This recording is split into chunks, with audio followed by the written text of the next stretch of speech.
Let's talk a few moments about INTPs. I specifically want to focus in this video on what INTPs are going to devote a lot of their time to doing and what they're going to devote their energy toward in the realm of learning and why.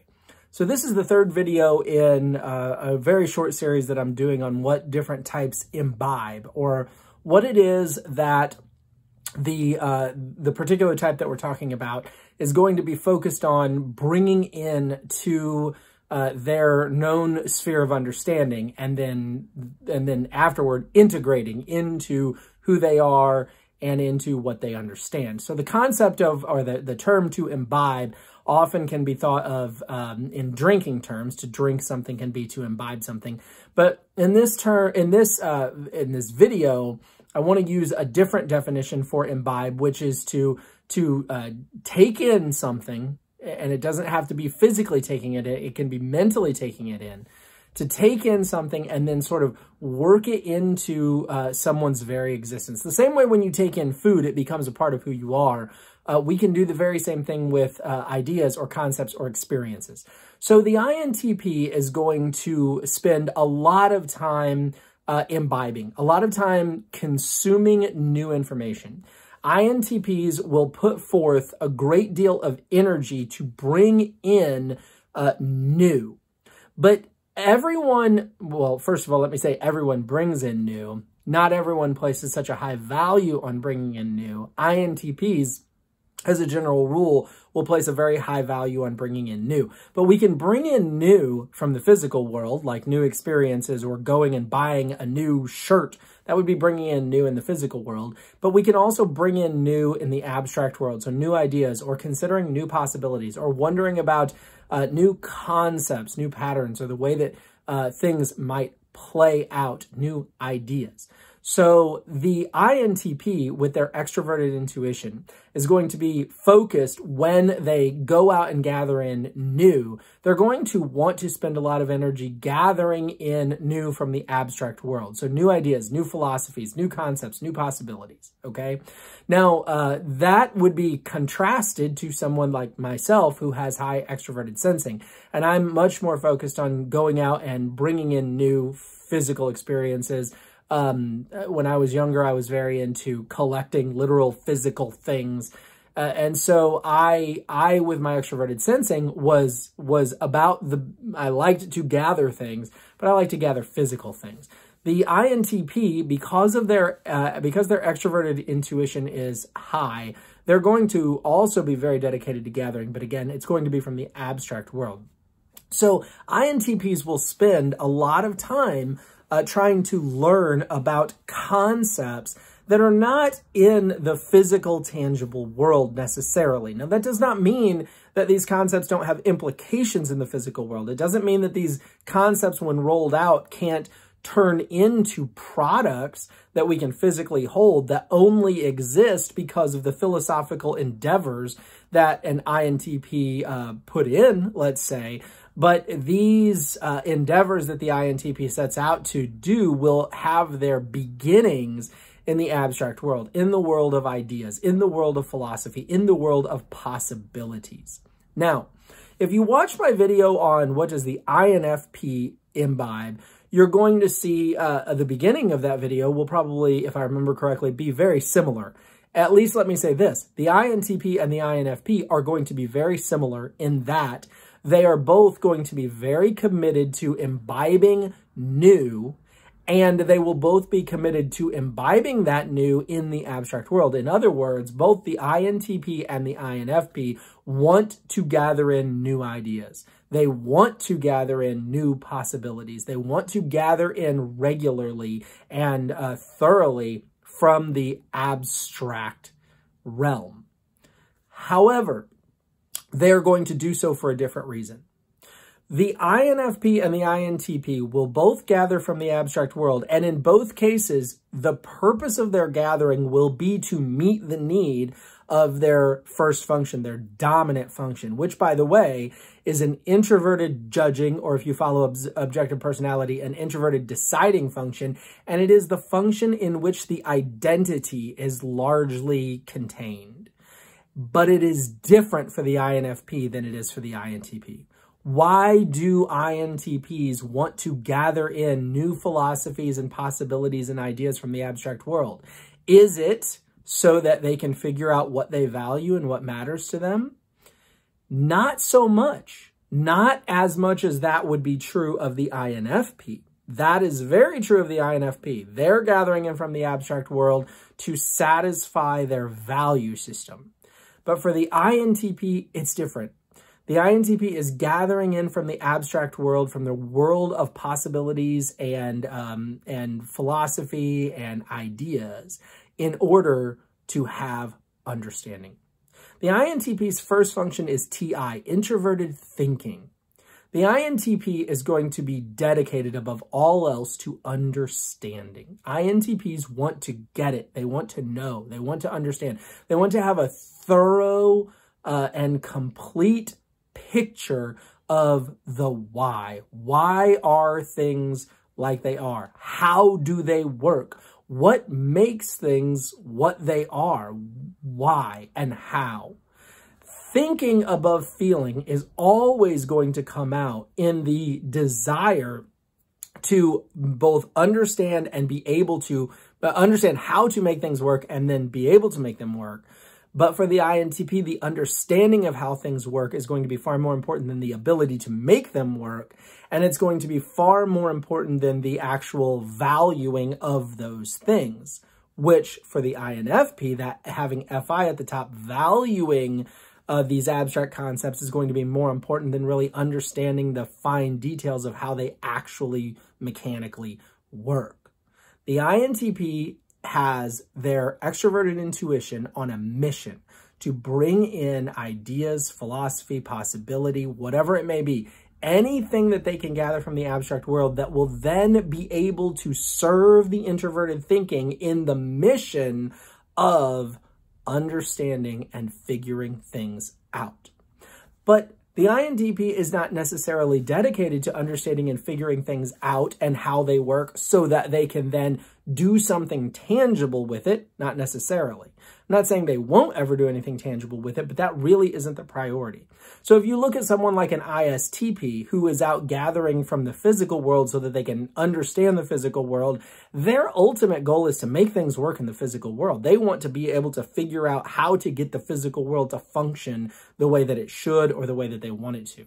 For the INTP, it's not so much for the purpose of any practical application or being able to make something function. It's more for the sole purpose of just simply understanding.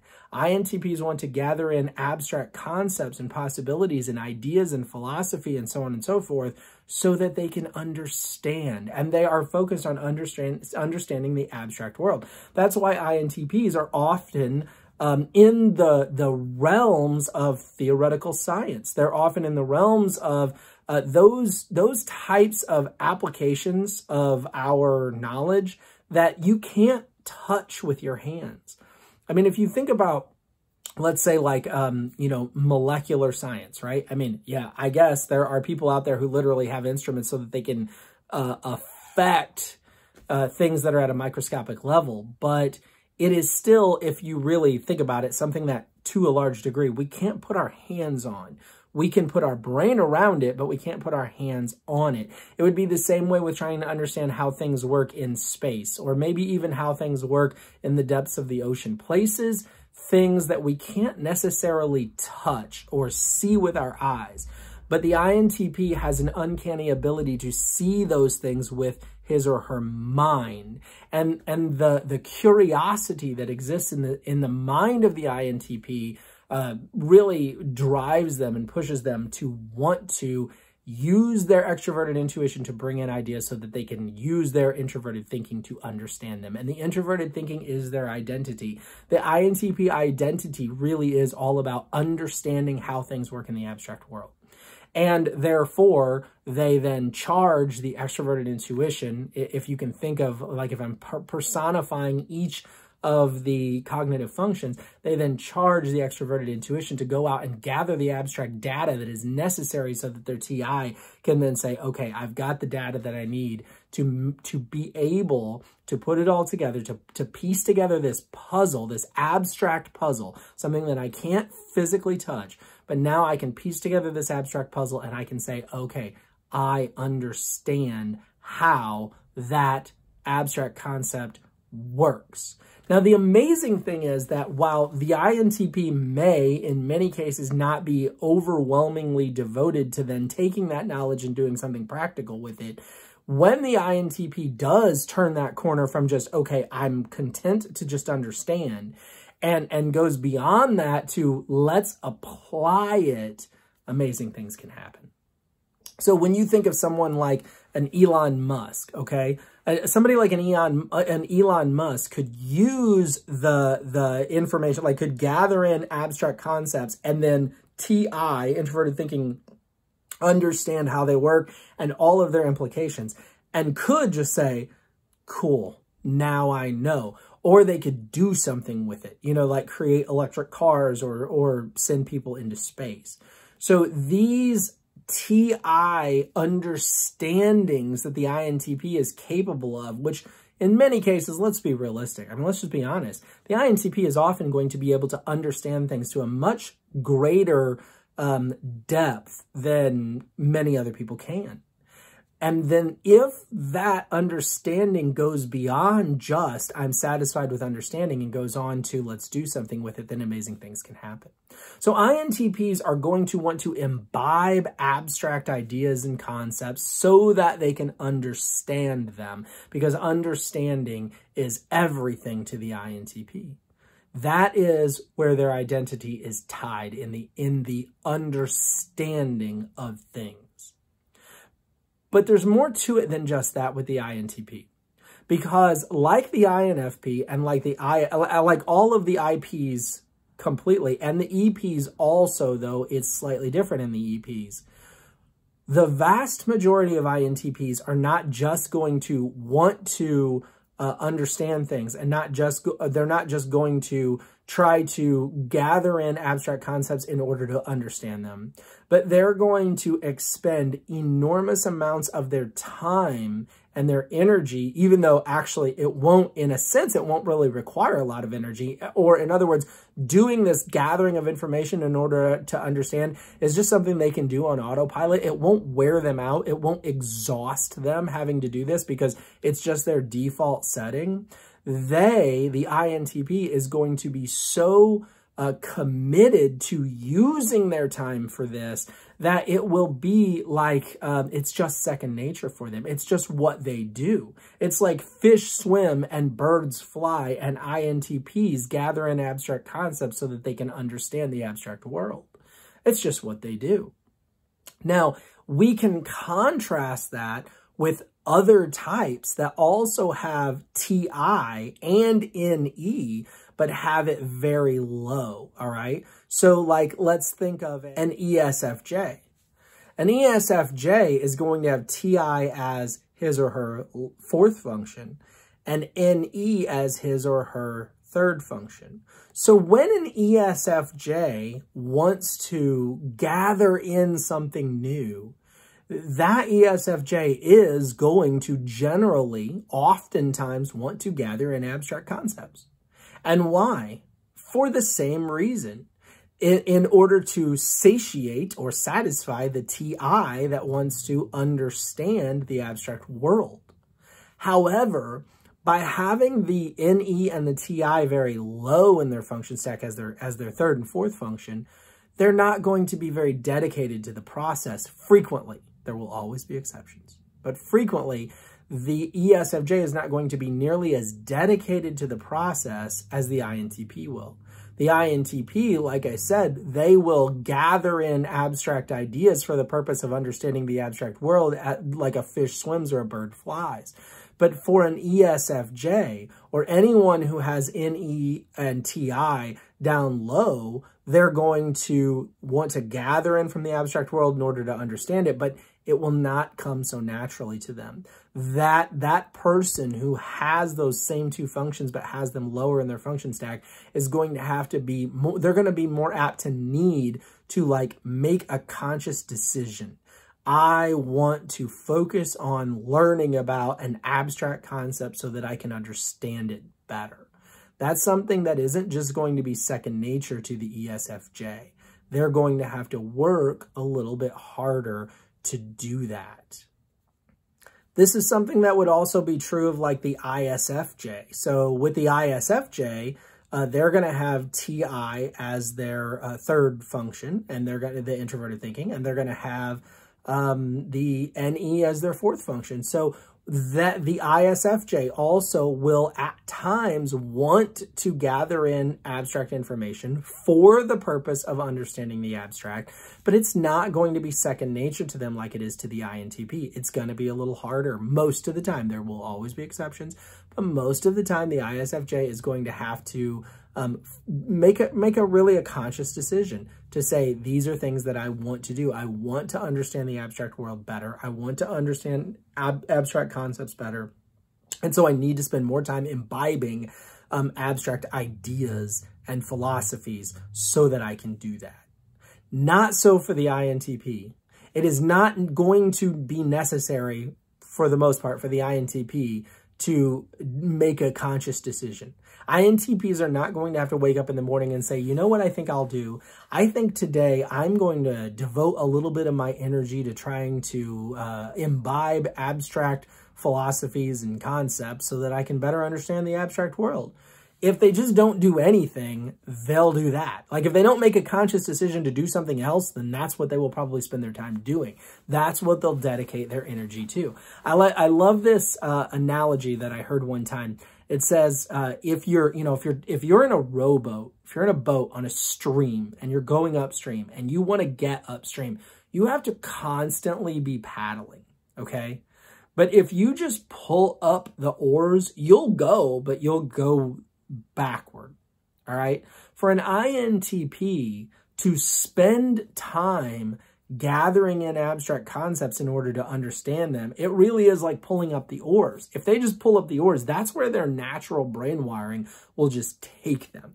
If an INTP wants to spend significant amounts of time and energy on something other than gathering in the abstract world for the purpose of understanding it, then they're probably going to have to row.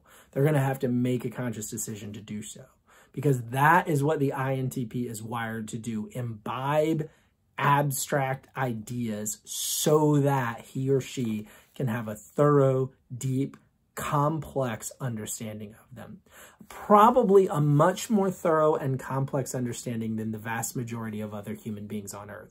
Maybe ENTPs could give them a run for their money, but for the most part, if you want someone to take a concept that you can't physically handle with your hands, and you want that person to come to the deepest depths of understanding about that concept, the INTP is probably the person who's going to be able to do that, because that is what they're built and wired to do. Imbibe the abstract world for the purpose of understanding it. Thank you so much for watching. I do appreciate it. If you have not subscribed to this channel yet, please do so. I think I'm up to like over 700 subscribers, so I appreciate all of you who have subscribed. And if you have not, please, if you would, please click that subscribe button. Do also please click the like button if you have not already. And if you have any interest in donating financially to what I'm doing, there's an opportunity for you to do that. There will be a link in the description below where you can do that if you're interested. Thank you so much for watching, and have an awesome day. Bye now.